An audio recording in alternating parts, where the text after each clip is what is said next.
मैं थोड़ी ना कुछ करती हूँ, सब जादू से हो रहा है इस घर में।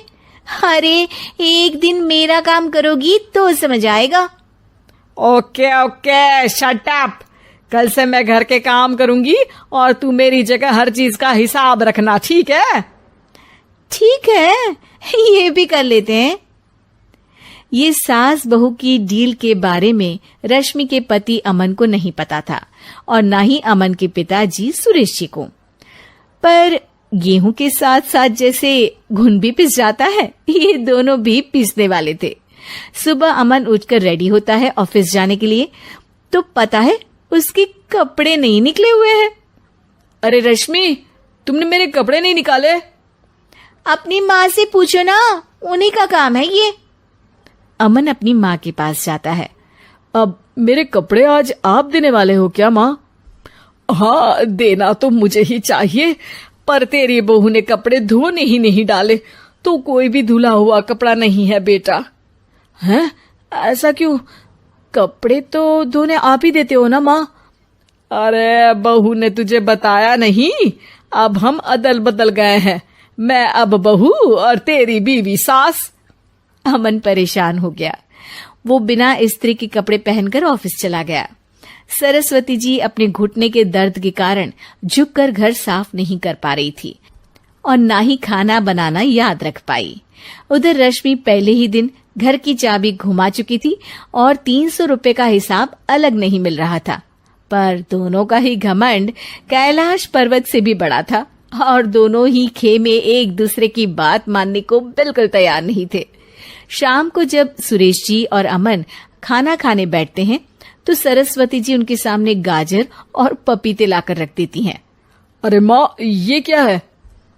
ख्याली पुलाव के साथ सलाद। माँ जी खाना बनाना भूल गई लगता है। अरे एक एक चमन्नी का हिसाब है मेरे पास, खाना बनाना कैसे भूल जाऊंगी?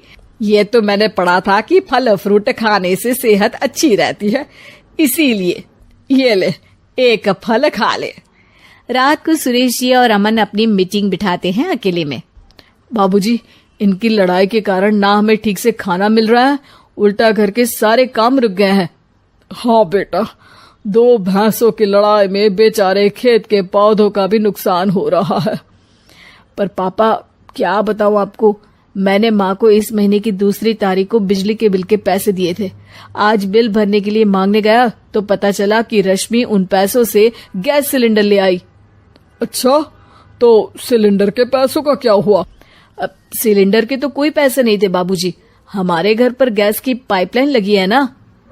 बेटा, इन दोनों का कुछ करना पड़ेगा, नहीं तो अपने घमंड के चक्कर में पूरा घर बर्बाद कर डालेंगे ये दोनों।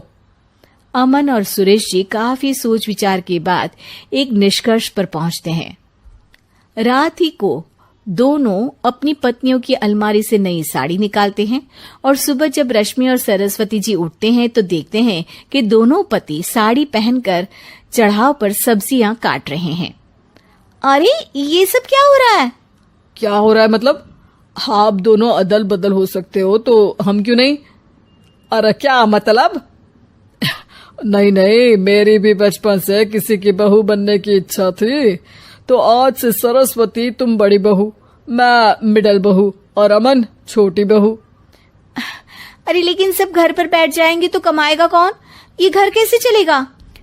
अब वो तो भैया या बाकी लोग जाने, अब हमने भी अदल बदल कर ही लिया है तो कुछ नहीं हो सकता। रश्मि और सरस्वती जी को समझ में आ जाता है कि उन दोनों की आपस की डील की वजह से इन दोनों को बहुत तकलीफ हो रही है और उनके ईगो ने दूसरों को कितनी यातनाएं दी है। अब असल में माँ जी आप सही थी, सास बनना बहुत मुश्किल है। अरे हाँ बेटा, और तू भी, मुझसे तो नहीं हो पाया सब घर के काम, वापस बदल ले क्या? हाँ हाँ बिल्कुल माँ जी, और अब आप दोनों भी बदल लीजिए, कोई आ गया तो आप दोनों को देखकर क्या सोचेगा? अच्छा है, आप दोनों के समझ में ये बात तो आई, मैं फटाक से कपड़े बदल लेता हूँ। अरे रुक जा बेटा, एक फोटो ले लेती हूँ तेरी, मेरी बेटी होती तो तेरे जैसी ही दिखती साड़ी में। और मेरा फोटो नहीं लोगी?